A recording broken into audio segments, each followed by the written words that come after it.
બનાસકાંઠા જિલ્લાના તાલુકાઓની અમુક ગ્રામ પંચાયતોમાં ભરપૂર ભ્રષ્ટાચાર આચરાતો હોવાની છે લોકમુખે ચર્ચાઓ।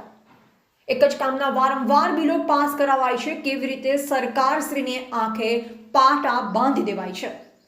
આ અમુક બનાસકાંઠા જિલ્લાની ગ્રામ પંચાયતોમાં ગ્રામ પંચાયતનો નહીં પણ ફક્ત ને ફક્ત સરપંચ તલાટીઓનો જ વિકાસ થયેલ જોવા મળી રહ્યો હોવાની વાતોએ પકડી હોય। કોણ કોણ છે આ બધામાં સામેલ? કઈ કઈ ગ્રામ પંચાયતમાં કેટલો ભ્રષ્ટાચાર થયો હોવાની આશંકા?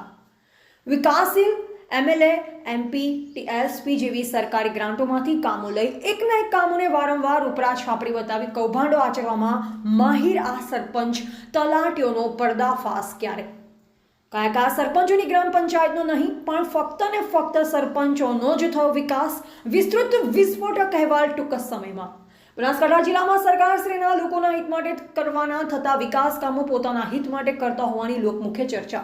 જો બનાસકાંઠા જિલ્લામાં જિલ્લા પંચાયતની ગ્રાન્ટ, સંસદની ગ્રાન્ટ, ધારાસભ્યની ગ્રાન્ટ, તાલુકા પંચાયતોની ગ્રાન્ટ, રાજ્યસભાની ગ્રાન્ટ, ગ્રામ્ય કક્ષાની ગ્રાન્ટ, નાણાં પંચ, એટીવીટી વગેરે વિકાસના કામોના સાઇડ પ્લાનની ઝીણવટભરી તપાસ કરવામાં આવે કે સરકારી મિલકત લોકોના હિત માટે અને પ્રાઇવેટ મિલકત પોતાના હિત માટે તેની તપાસ કરવામાં આવે તો બની બેઠેલ આગેવાનો કેટલાય લેભાગુ નીકળે તેવી લોકોમાં ચર્ચાઓ ચાલી રહી છે।